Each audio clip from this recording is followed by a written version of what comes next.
Finally ఆ ఏడుకొండలవాడి దర్శనం కోసం అయితే వెళ్ళిపోతున్నాము. మేము ఈ 7 అవర్స్ ఆర్ 9 అవర్స్ మేమైతే కొండెక్కినాక మేము రూమ్ కానీ ఏమి టికెట్స్ కానీ ఏమీ బుక్ చేసుకోలేదు.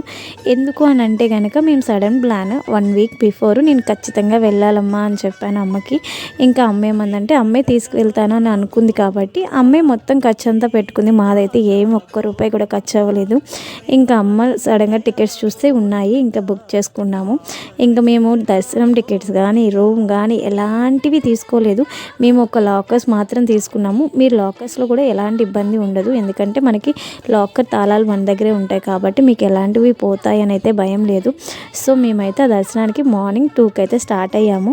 మేము వెళ్ళేటప్పుడు ఏంటంటే ముందే మేము బెడ్షీట్స్ అన్నీ తీసుకెళ్ళాము, ఎందుకంటే హనీ చిన్నది కదా, చాలా చల్లగా ఉంటుంది. చిన్న పిల్లలతో వెళ్ళే వాళ్ళు ఎవరైనా ఉంటే ఖచ్చితంగా స్వెటర్స్ అలాగే మంకీ క్యాప్స్ అయితే తీసుకెళ్ళండి. నేనైతే మంకీ క్యాప్స్ అయితే హనీ కోసం తీసుకెళ్ళాము.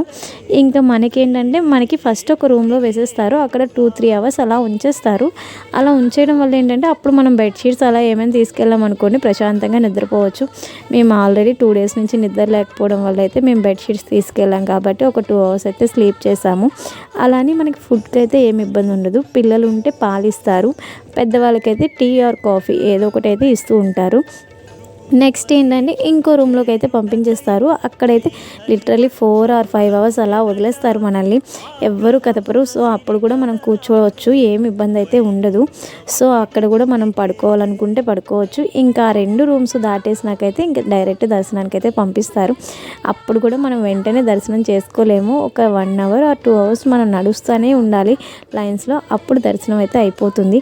ఇంకా మా దర్శనం అయ్యి బయటికి రాగానే ఆ స్వామివారు ప్రత్యక్షమయ్యారు. ఎందుకు అంటే అప్పుడే కళ్యాణం చేసుకొని ఎంత ఘనంగా వైభవంగా ఆయన ఊరేగిస్తున్నారో చూడండి. నేనైతే చూసి చాలా హ్యాపీగా ఫీల్ అయ్యాను. ఆ అదృష్టం కూడా దొరికింది అని నేనైతే భావిస్తున్నాను. చాలామంది చూసుండరు, నేనైతే కరెక్ట్గా మేము దర్శనం చేసుకొని వచ్చాము, స్వామివారి కళ్యాణం చేసుకొని ఇంకా బయటికైతే వచ్చేసారు. ఇంకా నేనైతే చాలా హ్యాపీగా ఉన్నాను. ఎందుకు అని అంటే ఎప్పటి నుంచో అనుకుంటున్నాము తిరుపతి వెళ్ళాలి అని చెప్పి. సో తిరుపతి అయితే వెళ్ళిపోయాము. ఆ వెంకన్న బాబు దర్శనం చాలా బాగా జరిగింది.